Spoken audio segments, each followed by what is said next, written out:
Hello, everyone, and welcome to 2024. I wanted to kick off the year with a series that would get us all in the right headspace and mindset and set us all up for success when it comes to branding our passion this year. So, we are going to be revisiting some of our best episodes that we have published. So whether you have listened to them before, they're going to be a great refresher, or if you haven't heard them before, these are going to be a great introduction to hear for the first time. So they're going to be great either way. And today we're going to be kicking things off with some branding 101 to set the stage for the rest of the series. So let's dive in.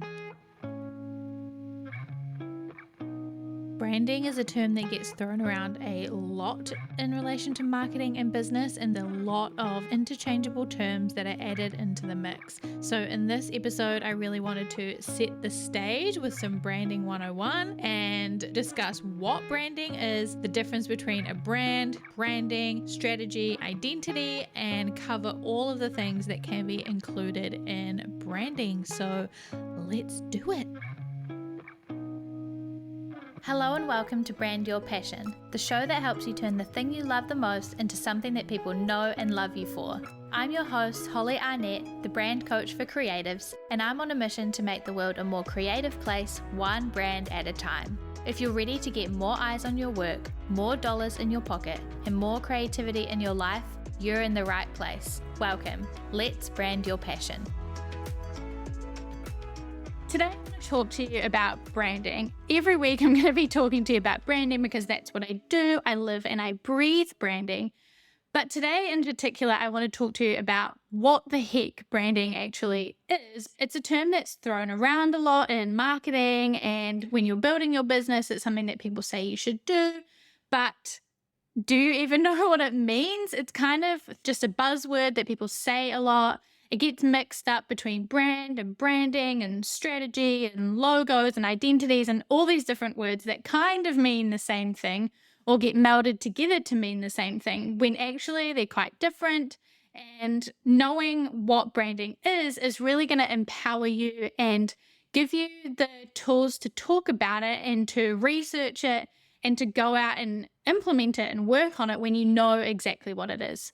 So when we talk about branding, I want you to think about the last time that you were online shopping. Let's say, for example, you were shopping for a new cell phone. There are things like recommendations from your friends, ads that you might have seen on social media, influencers that you might have seen doing YouTube reviews about them or talking about them online, things like the materials that they're made of, the values that the company stands for, the price of the product, the website and how easy that is to use, how sustainable the business is. All of these things add together to create your perception of this brand and ultimately help you to make a decision, because you're putting all these things together in your mind to create a perception of this brand, to decide what you think about them, decide how you feel about them, how you react to them.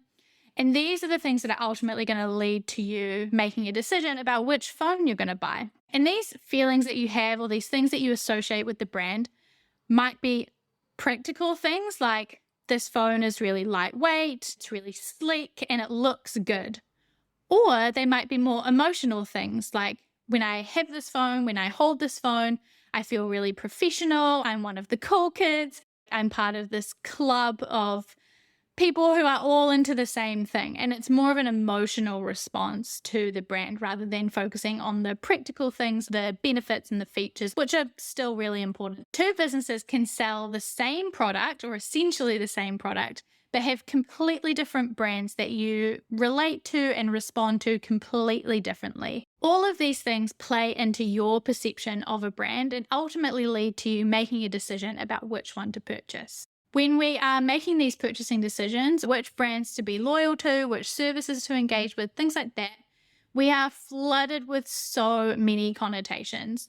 If I'm at the supermarket and I'm deciding about a new shampoo to buy, which is a big deal for me because I have quite wild, curly, dry, frizzy hair, and so it sounds kind of silly, but this is a big decision for me, right? And there are so many different things that play into my decision making about which one I'm going to buy. I was a graphic designer before this, and so I have an affinity for nice packaging, and things that are badly designed or that I think are badly designed turn me off, and I don't want to buy them because I don't think that the quality is very good, and I feel like the ones with nice packaging are better and higher quality and more appealing to me. I'm also thinking about the price, the chemicals that are in product, and the sustainability of the packaging. Is it made out of recycled plastic? Do they give back to a charity? What is it going to look like in my bathroom? There are so many things, and I might not consciously think about these things at the time or know that I'm thinking about them,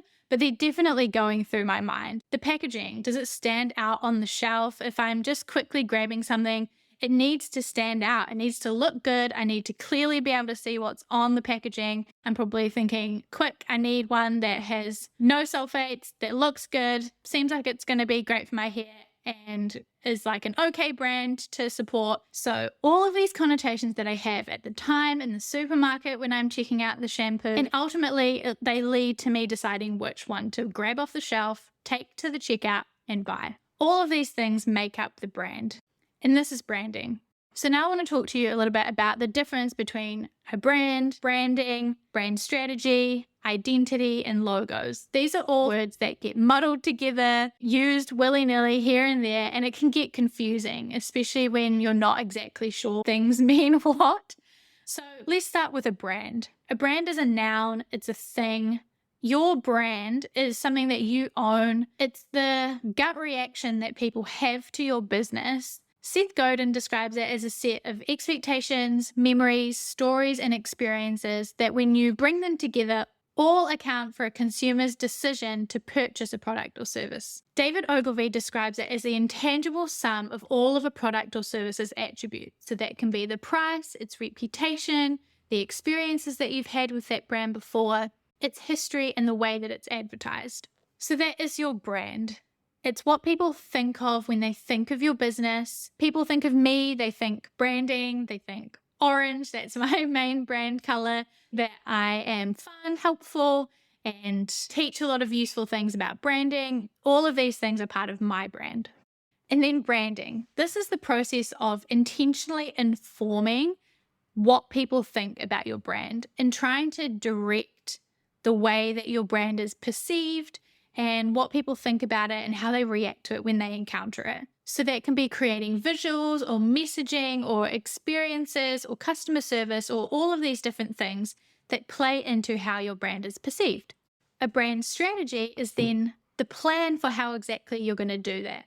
It outlines who your audience is, who the market is, where you fit in that market, how much you're going to charge for your product or service, how you're going to market what you do, what messaging you're going to use, all of these things. You create a plan and a strategy for how you're going to influence the way that people think about your brand. Your visual identity, or what some people call branding, is one part of the branding puzzle. It's the visual aspect of your brand. It includes things like colors and fonts, logos, patterns, imagery, all things like this that create something that people can see, that help people to identify you and recognize you when they see your business. But it's just one part of the puzzle. There are other things, like I mentioned, messaging, experiences, customer service that make up your brand and that you can create through branding. Some ways that you can do this are your positioning, where you fit in the market, who your audience is, who are the people that you're talking to, your messaging, what you say to people, how you say that to people, partnerships and collaborations and sponsorships that you have. These can play into your branding a lot when people associate you with different brands, different businesses that you've connected with, that you've done partnerships with, or you've been sponsored by. These are really important parts of your brand too. Your social media content creates a big impact on your branding, your communications, your public relations, the reputation that you have, how people have talked about you in the past, the referrals that they've shared about you, hopefully no complaints, but if there are, that's part of your brand too. Experiences that people have with your brand in person, online.